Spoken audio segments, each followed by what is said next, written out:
அன்பானவர்களே, இயேசுவின் நாமத்தினாலே உங்கள் வாழ்த்தி வரவேற்கிறேன். இந்த நாளிலே ஒரு வேத வசனத்தை காண்பிக்க விரும்புகிறேன். சங்கீதம் 91:10. ஆகையால் பொல்லாப்பு உனக்கு நேரிடாது, வாதை உன் கூடாரத்தை அணுகாது. ஆகையால் அப்படின்னு சொன்னால் அதில் ஒரு ஆண்டவர் ஒரு மறைவான பொருளை வச்சுக்கிறார். ஆகையால்னா நீ என்னோடு கூட என்னை துதிப்பதனால, என் கூட நீ உறவாடுவதனால, என்னோடு பேசி கொண்டிருப்பாத, இந்த வார்த்தை கேட்டுக்கொண்டிருக்கிறதுனால ஆகையால் அப்படின்றாருமா. ஏன்னா யாரெல்லாம் இந்த வார்த்தை கேட்டுக்கொண்டு ஆகையால் நீ இந்த கேட்டுக்கொண்டிருக்கல, அதனால தான்ப்பா பொல்லாப்பு உனக்கு நேரிடாது. இந்த வார்த்தை யாரெல்லாம் கேட்குறீங்களோ பொல்லாப்பு உனக்கு நேரிடாதுப்பா, வாதை உன் கூடாரத்தை அணுகாது என்று ஆண்டவர் சொல்கிறாருங்க. நீங்கள் எந்த காரியத்தை பற்றியும் கவலைப்படாதீங்க.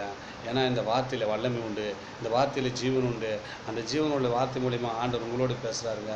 ஆகையால்னு சொன்னாவே நீங்கள் இது வார்த்தை கேட்பதுனால, இந்த வார்த்தையை விசுவாசிக்கிறதுனால, இந்த வார்த்தையை உணர்வதனால நீங்கள் என்ன பண்ணாங்க, பொல்லாப்பு நேரிடாது, வாதை உன் கூடாரத்தை கூட அணுகாதுப்பா, நீ போகையில் எல்லாம் ஆசீர்வதி கொடுப்பாய், வருகையிலும் ஆசீர்வதிப்பாய் என்று ஆண்டவர் உங்களை பார்த்தாங்க சொல்கிறாரு.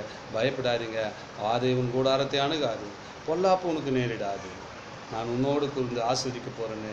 ஆகையால் அப்படின்னு சொன்னால் நீ என் வார்த்தையை கேட்பதுனால, என் வார்த்தையை கேட்டுக்கொண்டு விசுவாசிப்பதனால உன்னை எல்லா பொல்லாப்பு மாயைகளை விலக்கி பாதுகாத்து, உன் குடும்பத்தை ஆசீர்வதித்து, வாதை உன் கூடாரத்தை அணுகாது, பொல்லாப்பு உனக்கு நேரிடாதுன்னு சொல்லி கர்த்தர் உங்களை வார்த்தை நாளில் சொல்கிறாருங்க.